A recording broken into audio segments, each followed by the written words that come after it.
বিসমিল্লাহির রহমানির রহিম। আসসালামু আলাইকুম ওয়া রাহমাতুল্লাহি ওয়া বারাকাতুহু। মাননীয় প্রধান উপদেষ্টা, বিগত ৩০০ বছরও যা হয়নি তা মাত্র কয়েক মাসই হয়েছে। বাংলাদেশের ২০ কোটি মানুষের পক্ষ থেকে আপনাকে জানাই অগণিত অফ্রন্ত আন্তরিক ধন্যবাদ।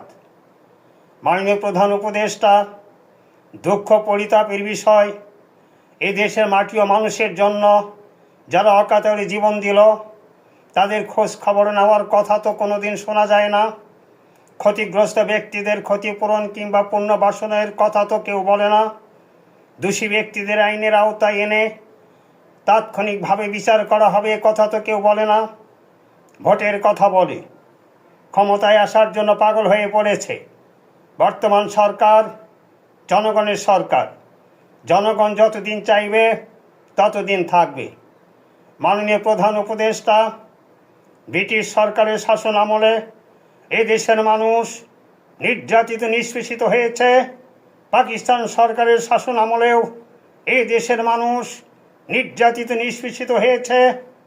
বাংলাদেশ সরকারের শাসন আমলেও এই দেশের মানুষ নজিরবিহীন নির্যাতিত নিষ্পেষিত লাঞ্ছিত বঞ্চিত অবহেলিত হয়েছে। নিষ্ঠুর নির্মমভাবে পাখির মতো গুলি করে হত্যা করা হয়েছে। বাংলাদেশের মাটি রক্তে রঞ্জিত, রক্তের দাগ এখনও শুকায়নি।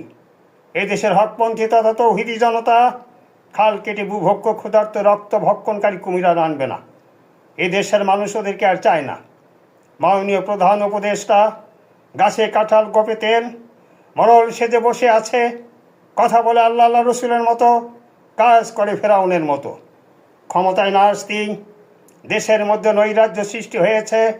আল্লাহর জমিনে আল্লাহর আইন চাই, সৎ লোকের শাসন চাই, বাংলাদেশ জিন্দাবাদ।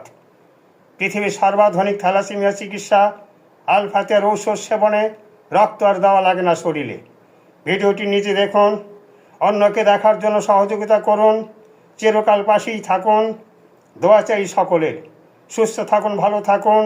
আপনাদের মহাকল্যাণময় জীবনের প্রতিটি মুহূর্ত সুস্বাস্থ্য কামনা করি। আল্লাহ হাফেজ।